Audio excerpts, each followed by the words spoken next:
Did I actually say anything as banal, as trite as that? Word for word, Emmett, honey. Embarrassing. You must have microphones planted all over this apartment. Just in the more strategic places. Some people are camera bugs. I make tape recordings my hobby. Business would be a better word for it, my dear, wouldn't it? Well, I do try to make it pay for itself. Yes. Well, I must say, my dear, I never suspected you of being so, what shall we say, enterprising? Well, a girl in my position has to look ahead, Emmett, honey. Yes, I suppose you're right. Now, I give you this, and you give me the tape recording, and then we can both look back on our friendship with fond memories. Mm-hmm. But, Emmett, honey, this is for $2,000. Well, think nothing of it. That's exactly what I do think of it, Emmett, honey. Nothing. Nothing? What exactly did you have in mind? 15,000. 15? Well, think how much more than that it would cost you if your wife divorced you. Yes, but my dear, $15,000. Oh. My gracious, I didn't know it was so late. It's 3 o'clock already, and I have a date at 5. I just simply must ask you to leave now, Emmett. Yes, my dear, but we have several things that I want to discuss with you. We have nothing more for us to talk about, Emmett, honey. Either I get the $15,000 or your wife gets the tape recording. No. And I want the money in cash, Emmett, honey, by noon tomorrow. Now, Harriet, you've got to... Well, I'd like to help you, Emmett. But getting straying husbands untangled from barbed wire just isn't my line of work. Well, that isn't what I'm asking, Mike. No, what are you asking? Why, I just want you to talk to her. Oh? Well, maybe throw a little scare into her, but assure her that I want to do the right thing. Yeah, and just how much is the right thing? Well, I'd be willing to go as high as $5,000. $5,000? Well, that's a long way from 15. Well, you know she isn't serious, Mike. She can't be. Well, can she? I don't know. You know this little magnolia blossom. I don't. You tell me. She can be. Okay. Where can I find this little cash register of yours? Then you'll go see her? Yeah, on one condition. From now on, you'll remember that you're a happily married man. Repeat. Happily married man. On my word. Honor? Honor. All right.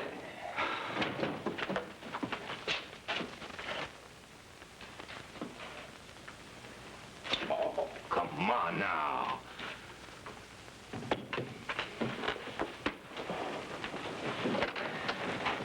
Honor.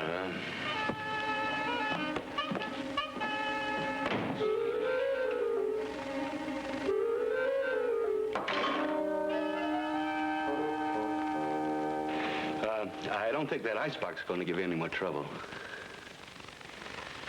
Anything else I can do for you? No, thank you, Mr. Keller. Like I tell the missus, I like to keep saying shipshape around here. You know, it's not as though I were just a hired super. Another couple of months and I'm going to own this place. Just imagine. Yeah, free and clear. Bought and paid for. And you know, like I don't tell the missus, I'm going to be ready to cut loose and live a little. If you know what I mean, and I think you do. I'll see you later.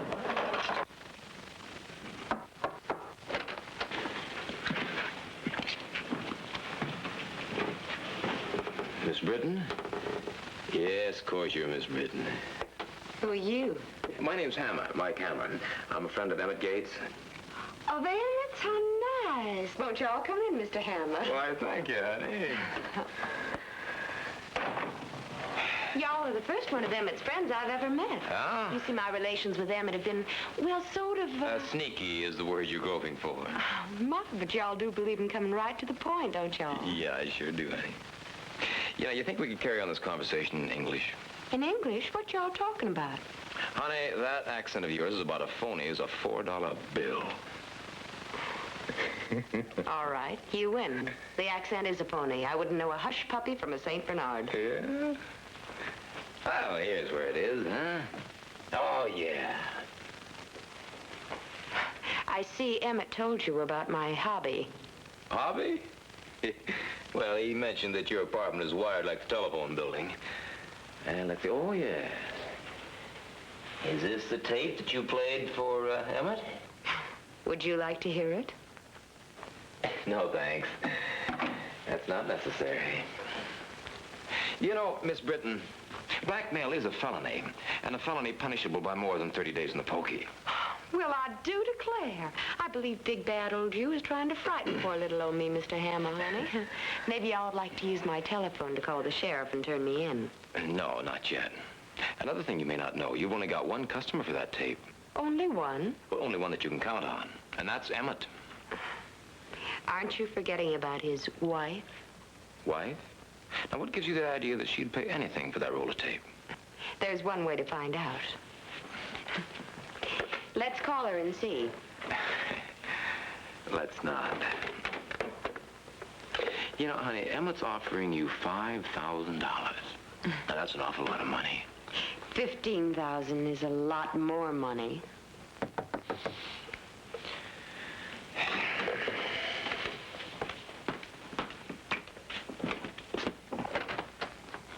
This package just came for you. Why, thank you, Mrs. Keller.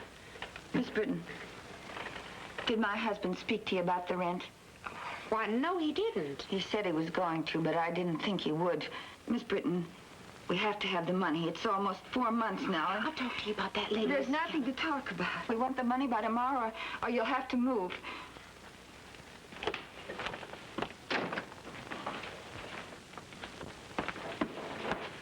You're leaving? Well, it looks like you'll be busy packing. I'll wait until Mr. Keller tells me to go. No? You might give a lady some time to think your proposition over. Baby, you can have all the time you want.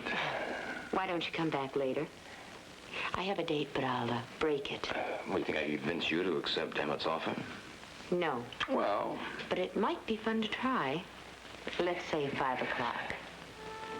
Yeah, let's say 5 o'clock.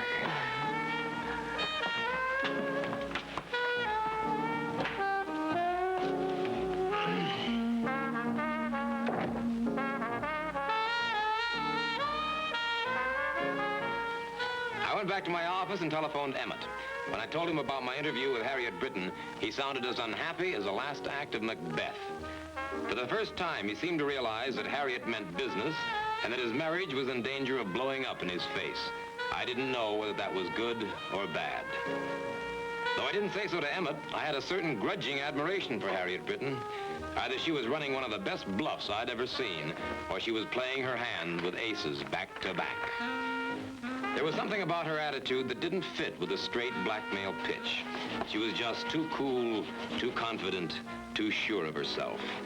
She acted too much like a gal who was about to trick a sucker with a stacked deck. And what a deck. I just had time to go home and make myself beautiful with a fast shave and a clean shirt before keeping my date with Miss Britton. Harriet, honey.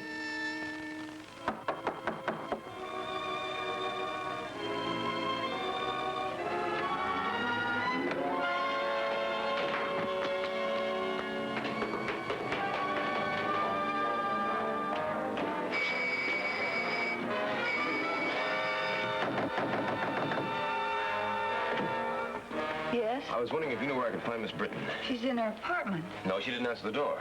But when I came through the hall just a little while ago, I heard her. She was talking to someone. And the sound of her voice, it sounded like an argument. Have you got a pass key? Yes? I think we'd better have a look inside Miss Britton's apartment. Come on. Who are you? Never mind. Come on.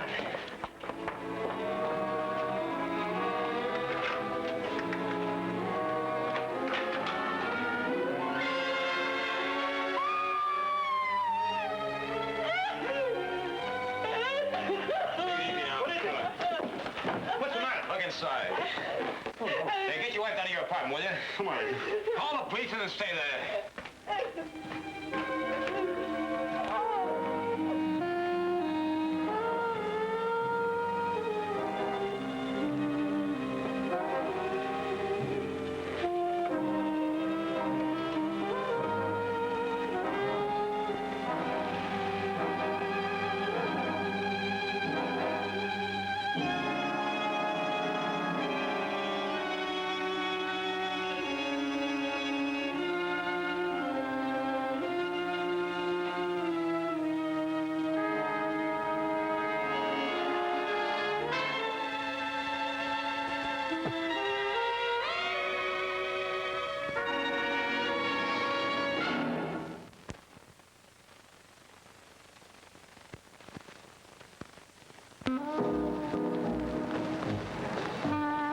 We weren't playing for nickels and dimes anymore. Loverboy Emmett was in danger of losing more than loot, and I wanted some questions answered. Emmett was out, and I wasn't surprised. But then Lois, his wife, more than made up for it. She threw me two stunners. One, that she had known all along about Harriet Britton, and two, that she had planned the whole thing. It was just a trick. A trick? I arranged for Harriet Britton to meet Emmett. And if she'd lead him on and then try to blackmail him, I'd pay her $5,000. You what? Oh, Mike, I've known about Emmett for years, and these other women. If I'd had any pride and I didn't love him so much, I'd have left him a long time ago. Why didn't you just simply tell him that you knew about his playing around and... Because I knew it wouldn't do any good. Oh, yes, he'd promise and say it would never happen again. And he'd mean it when he said it. But then there'd be another woman. Oh, Mike, I just tried to throw a real scare into him. You sure threw a scare into him, all right. A beaut. Mike, you've got to help. Help him? How? By telling the cops that it was an unfortunate mistake, that it was a practical joke that backfired? The cops I know just don't have that much of a sense of humor.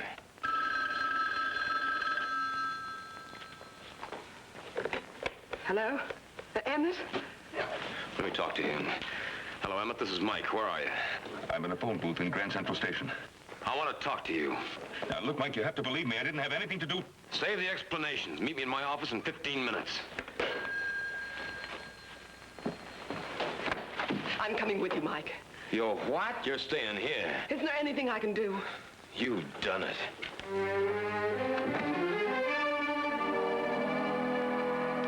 So?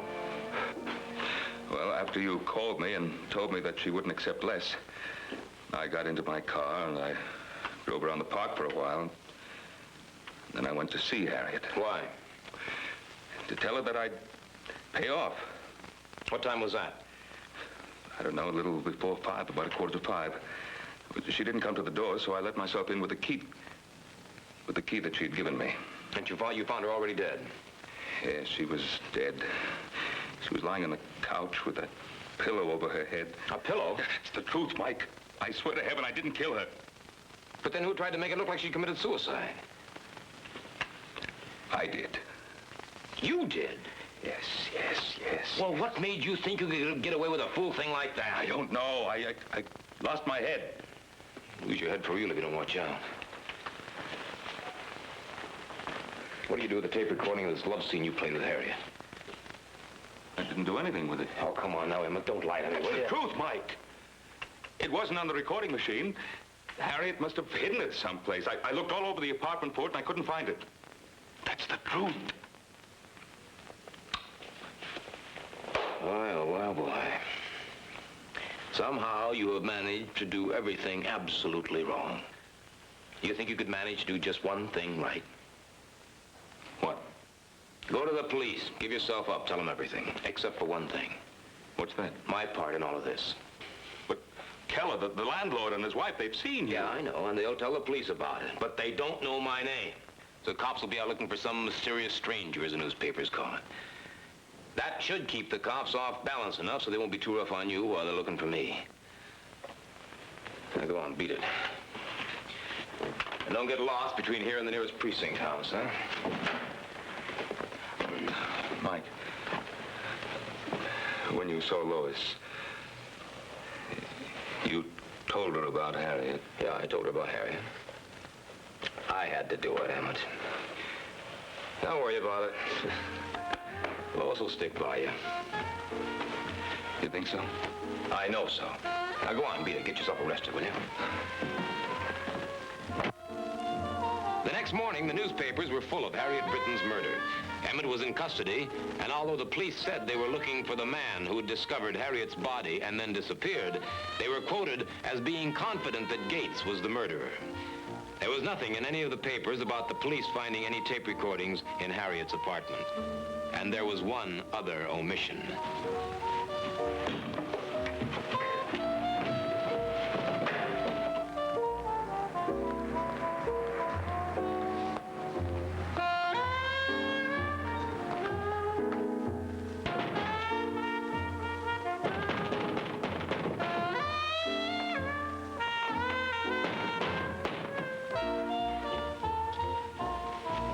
You.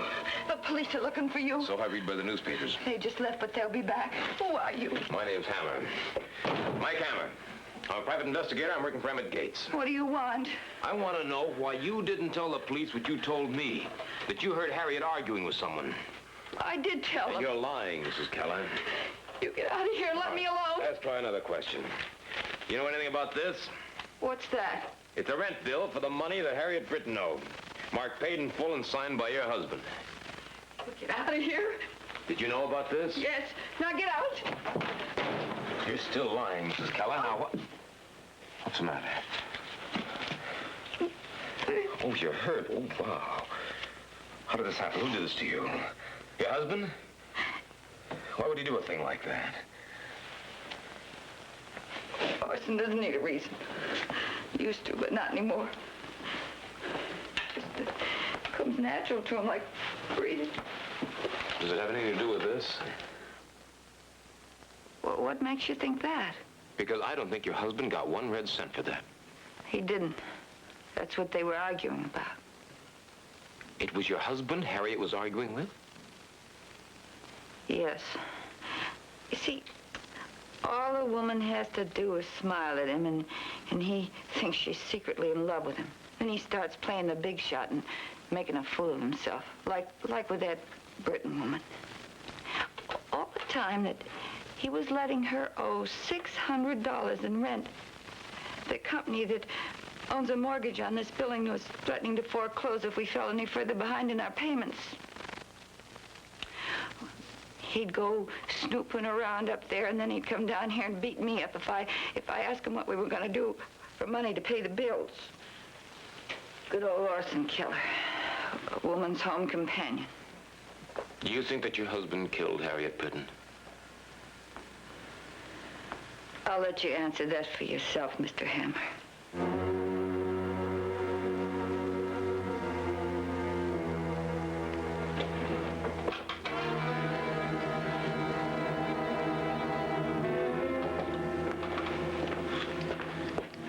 Where did you get this? I saw Orson hide it in there last night when he came down from Harriet Britton's apartment. Have you got a tape recorder here? Is there still a police guard upstairs in her apartment? Well, there was, but they took him off a little while ago. Good, let's go. I want to hear this. Come on.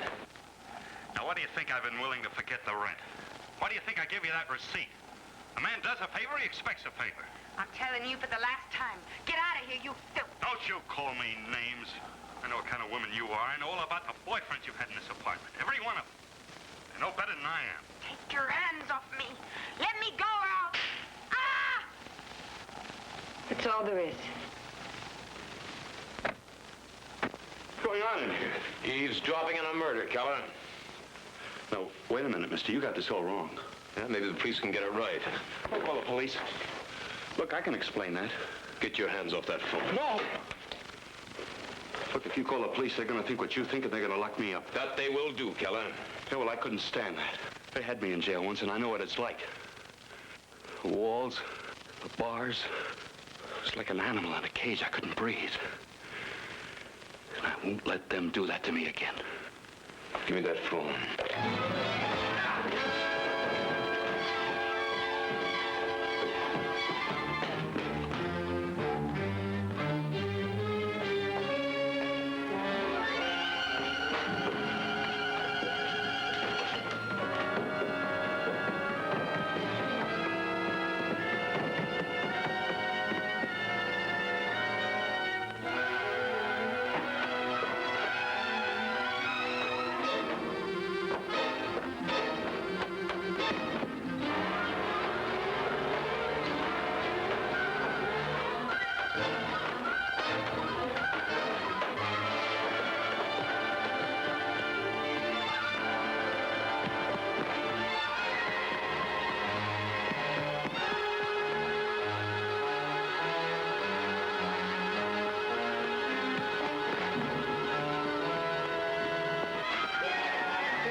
I didn't need a medical examiner's report to know that Keller was dead.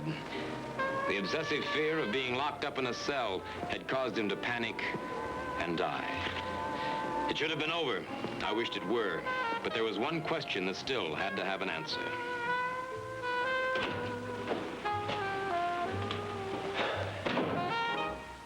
He's dead, isn't he? Yeah.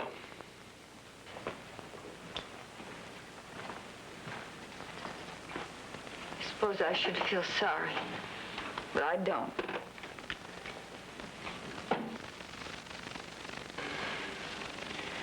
I guess your husband got what he deserved. It's just too bad that you're responsible for it. What? What do you mean? How did you know what was on this tape? If, as you say, your husband hid the tape in your apartment here, where did you hear it? Why, in her apartment. When? See, not after the body was discovered. Because you yourself said there was a police guard on the place up until very recently. The only time you could have heard this tape was just before or just after you killed Harriet. Why did you kill her, Mrs. Keller? Why did I kill her? I don't know. I went up there looking for Orson, but he just left. She was like a wild woman. She made me listen to the recording, and she said she was going to make Orson pay for what he'd done to her. Send him to prison or take everything we had. Building, everything. We argued and fought, and she stumbled and hit her head against the table and fell onto the couch. I picked up a sofa pillow and I pushed it against her face till she was... Well, then I took the recording.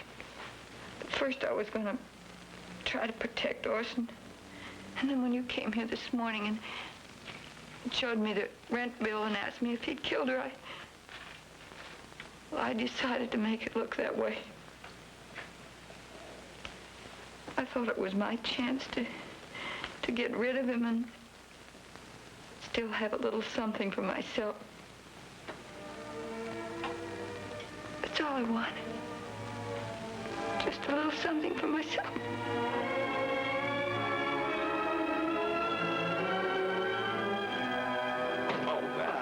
Certainly is. Try, Lois. That's it. Oh, no! That hurts. There we are. Why, Emma, that's very generous of you. Well, Mike, I'd make it twice as much if I thought you'd accept it. Well... Come along, dear, before he changes his mind. Thank you, Mike. Sure. Lois, take care of him now, will you? I will. And I'll take care of Lois. Wow.